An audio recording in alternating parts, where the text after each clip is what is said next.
U musulmon degani rabochi bo'lib, ishchi bo'lib, birovni iymonsizlik fermasida borib molini boqib, tagini tortib, bitta bola 30 ga kirib qolgan bola internetda maqtanyapti, jinni. Mana men deydi, dachada yuribman deydi, bitta xazayinda deydi, itini boqaman deydi, bo'ldi deydi. Bir haftada bir keladi, men bir hafta it boqib, oylik olib yuraman, maqtanyapti, chumo. Jinnimisan sen, o'y, jinni sen millatda asra, birovni itini boqib maqtanasanmi sen?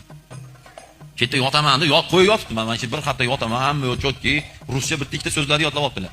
Qo'shib gapirib, xazayin shanba keladi, qolgan payt itini boqaman, itini ko'rsatib maqtanyapti. Bu tupoyda, bu tupoy. Qolgan millat ko'rib nima deydi? Xarid deydi. It boqishga qoladi meni kuning deydi.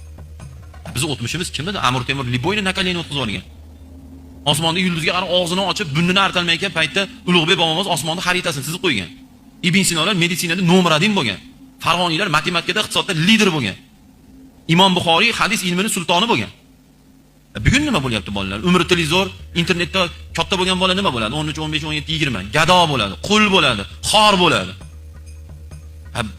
Dunyoda musulmon xor bo'lib yashash shart emas.